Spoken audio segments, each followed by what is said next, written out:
বন্ধুরা মাত্র 10 মিনিটে কেশর এসেন্স, ডিম, দই, ঘি, বাটার ছাড়াই ঝটপট গ্যাসের চুলায় এই সুন্দর টেস্টি কেশর বাদাম বাটি কেকগুলো ঝটপট তৈরি করতে পারবেন।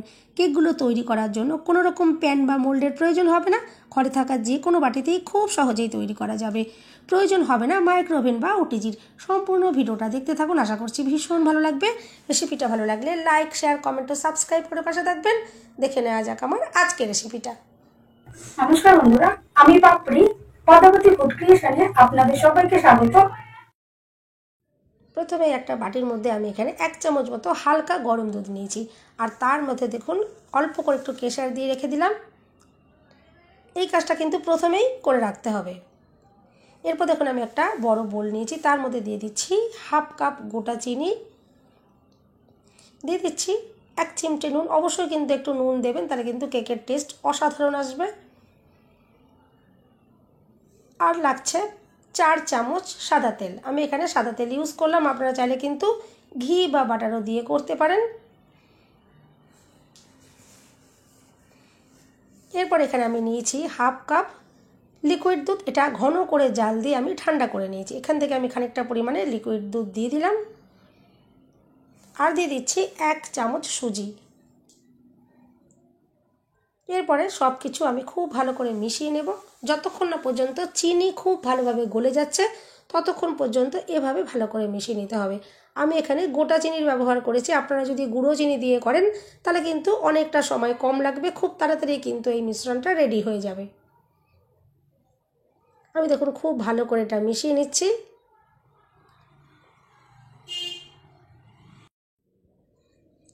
দেখুন এভাবেই খুব ভালো করে মিশিয়ে নিতে হবে। আমি কিছুটা সময় নিয়ে এটা ভালো করে মিশিয়ে নিয়েছি। মিশ্রণটা রেডি হয়ে গেছে।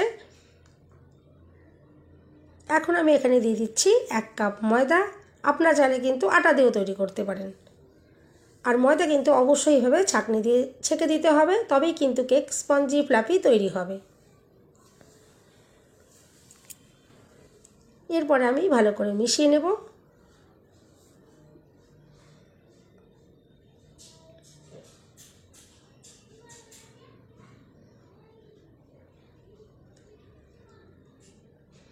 আর কেশর দিয়ে যে দুধটা আমি আগেই রেডি করে রেখেছিলাম, দেখুন সেটা কত সুন্দর এখন এখান থেকে কালার চলে এসেছে।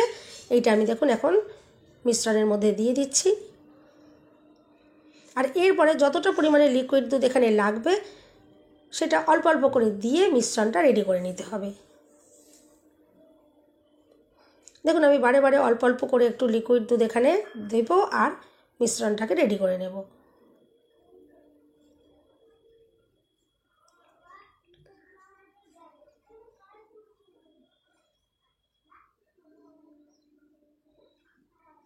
মিশ্রণটা এভাবে রেডি করার পরে আমি এটা একটু সাইডে রেখে দিচ্ছি। এখানে কিন্তু উপকরণ মেশাতে এখনও বাকি রয়েছে। তার আগে আমি একটু কেকের বাটিগুলোকে রেডি করে নেব। এটা আমি এখন একটু সরিয়ে রাখছি। আর দেখুন আমি এখানে ছোট ছোট স্টিলের বাটি নিয়েছি। আপনারা কিন্তু যে কোনো একটা বড় জায়গাতেও তৈরি করতে পারেন।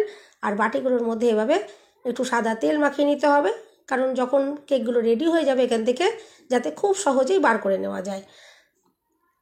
এই কেকগুলো তৈরি করার জন্য কোনো রকমের কিন্তু মোল্ড বা বাটার পেপারে কোনো রকম প্রয়োজন পড়বে না। আমি একদম ঘরে থাকা সামান্য জিনিস দিয়েই কিন্তু এই সুন্দর কেকগুলো আপনাদের সাথে শেয়ার করছি। দেখুন ঘরে এরকম সাধারণ ছোট ছোট বাটি তো আমাদের সবারই থাকে। এই বাটিগুলোতেই কিন্তু খুব সুন্দরভাবে কেক তৈরি করতে পারা যাবে। এরপর দেখুন মিশ্রণটার মধ্যে আমি দিয়ে দিলাম 1 চামচ মতো ভ্যানিলা এসেন্স। এতে কিন্তু একদম দোকানের মতন সুন্দর একটা ফ্লেভার আসবে। দিয়ে দিলাম 1 চামচ বেকিং পাউডার আর হাফ চামচের থেকে কম বেকিং সোডা। এরপরে ওপর থেকে আমি সামান্য করে একটু জল দিয়ে দিচ্ছি। একদম এটা কিন্তু নর্মাল জল, যাতে বেকিং পাউডার আর বেকিং সোডা খুব তাড়াতাড়ি অ্যাক্টিভ হয়ে যায়। আর এরপর দেখুন মিশ্রণের সাথে আমি এভাবে এক দিক থেকে ঘুরিয়ে ঘুরিয়ে আলতো হাতে মিশিয়ে নিতে হবে। বেকিং পাউডার বেকিং সোডা দেওয়ার পর কিন্তু উল্টো পাল্টাভাবে কিন্তু ঘোরানো যাবে না। উল্টো পাল্টাভাবে যদি ঘোরানো হয় তাহলে কিন্তু কেক ফুলবে না। এভাবে এক দিক থেকেই আলতো হাতে ঘুরিয়ে ঘুরিয়ে ভালো করে মিশিয়ে নিতে হবে। দেখুন আমি এক দিক থেকে এভাবে ঘুরিয়ে ঘুরিয়ে মিশ্রণটাকে রেডি করে নিচ্ছি। আর ব্যাটারের ঘনত্বটা আমি ঠিক এরকম রেখেছি, আপনারা আশা করছি দেখে বুঝতেই পারছেন। আমি ঠিক এরকম ঘন ঘন করে একটু ব্যাটারটাকে রেডি করেছি। এরপর একটা প্রেসার কুকার আমি দেখুন গ্যাসে গরম করতে বসিয়ে দিলাম। প্রেসার কুকারে কেকগুলো তৈরি করব।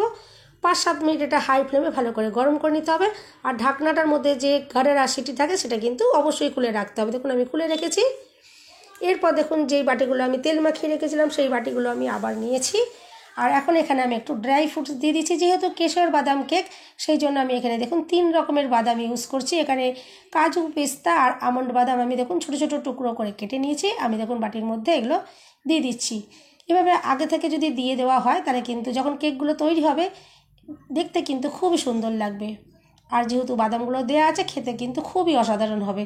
দেখুন আমি প্রত্যেকটা বাটির ভেতরেই বাদামের টুকরোগুলো দিয়ে দিলাম।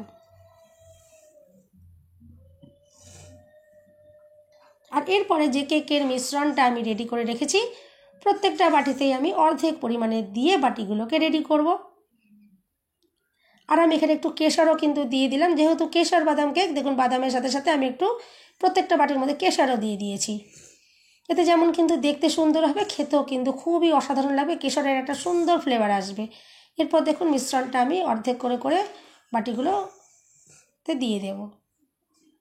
আর এরকম অর্ধেক পরিমাণে দিতে হবে, বাটিগুলো কিন্তু ভর্তি করে দেওয়া যাবে না, কারণ কেক যখন রেডি হয়ে যাবে বাটিতে কিন্তু একদম ভর্তি হয়ে এটা ফুলে উঠবে। সেই জন্য অর্ধেক পরিমাণে দিয়েই কিন্তু বাটিগুলোকে রেডি করে নিতে হবে। দেখুন প্রত্যেকটা বাটিতেই আমি অর্ধেক পরিমাণে ব্যাটারটা দিয়ে রেডি করে নিচ্ছি। বন্ধুরা রেসিপিটা ভালো লাগলে একটা লাইক দিতে কিন্তু একদম ভুলবেন না। চ্যানেলটা সাবস্ক্রাইব করে আমার পাশে থাকার অনুরোধ রইল। বেল বাটন ক্লিক করে রাখবেন, আমি যখনই নতুন ভিডিও আপলোড করব সঙ্গে সঙ্গে নোটিফিকেশান সবার আগে আপনি পেয়ে যাবেন।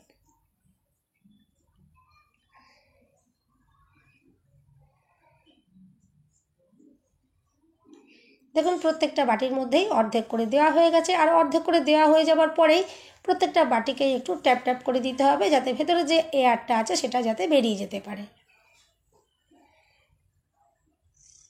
আর আমি এখানে 1 কাপ ময়দা দিয়ে তৈরি করছি। দেখুন 1 কাপ ময়দাতে 4টে কেক তৈরি হচ্ছে।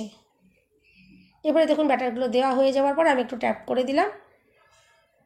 আর এতক্ষণে দেখুন প্রেশার কুকারটা কিন্তু একদম রেডি হয়ে গেছে। আমি 5-7 মিনিট খুব ভালো করে এটা গরম করে নিয়েছি। আর ভেতরে একটা স্ট্যান্ড আগে থেকেই দিয়ে রেখেছিলাম। আর এখন দেখুন একে একে কেকের বাটিগুলো আমি বসিয়ে দিচ্ছি। আর এই সময় কিন্তু খুবই সাবধানে বসাতে হবে, কারণ প্রেশার কুকারের ভেতরটা কিন্তু এই সময় প্রচণ্ড গরম রয়েছে। হাত দিয়ে যদি না পারেন তাহলে কিন্তু সাঁড়াশি দিয়েও কিন্তু এই বাটিগুলো বসিয়ে দিতে পারেন, কোনো অসুবিধে নেই। আর এরপরে আমি গ্যাসের ফ্লেম লো করে ওপর থেকে দেখুন আমি ঢাকনাটা আটকে দিচ্ছি। আর মাত্র 10 মিনিট বেক করে নেব। 10 মিনিটে কিন্তু কেকগুলো সুন্দরভাবে রেডি হয়ে যাবে। আপনারা যদি এটা কড়াইতে বা অন্য কোনো পাত্রে করেন তাহলে কিন্তু 25 থেকে 30 মিনিট সময় লেগে যেত, কিন্তু এভাবে প্রেশার কুকারে তৈরি করা হলে তাহলে কিন্তু 10 মিনিটে কিন্তু কেকগুলো সুন্দরভাবে রেডি হয়ে যাবে। এখন দেখুন 10 মিনিট হয়ে গেছে, আমি ঢাকনাটা খুলে নিচ্ছি। আর দেখুন কেকগুলো যে কতটা সুন্দরভাবে ফুলে উঠেছে, আর দেখুন কত সুন্দর কালারও চলে এসছে। একটা কাঠি দিয়ে আমি একটু চেক করে দেখে নিচ্ছি। দেখুন কাঠিটা একদমই ক্লিন এসছে, কোনো রকম ব্যাটার আটকায়নি, তার মানে কেক কিন্তু একদম সম্পূর্ণভাবে রেডি হয়ে গেছে। আর কেক তৈরি হয়ে যাওয়ার সাথে সাথেই কিন্তু একটা সাঁড়াশি দিয়ে বাটিগুলোকে ধরে ধরে বার করে নিতে হবে। এভাবে যদি প্রেশার কুকারের ভেতরে বসানো থাকে তাহলে কিন্তু কেকগুলো সব শক্ত হয়ে যাবে। তৈরির পরে কিন্তু নাবিয়ে রাখতে হবে। দেখুন আমি নাবিয়ে রেখেছিলাম। আর এখন দেখুন ঠান্ডা হয়ে গেছে।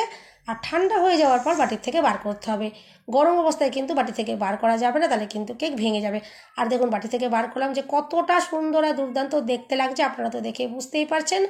যেমন দেখতে সুন্দর তেমনি কিন্তু খেতেও কিন্তু অসাধারণ লাগবে। কেশরের একটা ফ্লেভার অসাধারণ লাগবে এখানে। আর দেখুন বাদামগুলো দেওয়া হয়েছে, কত দুর্দান্ত দেখতে লাগছে। যেমন এটা দেখতে সুন্দর, খেতেও কিন্তু খুবই সুন্দর লাগবে। আপনারা কিন্তু বাড়িতে বাচ্চা থাকলে বাচ্চাদের স্কুলের টিফিনের জন্য এভাবে যদি রেডি করে দেন, এরপর কিন্তু দোকান থেকে আর কেক কেনার কোনো রকম প্রয়োজন পড়বে না। আর দেখুন কতটা যে নরম স্পঞ্জি তৈরি হয়েছে, আপনারা তো দেখে বুঝতেই পারছেন।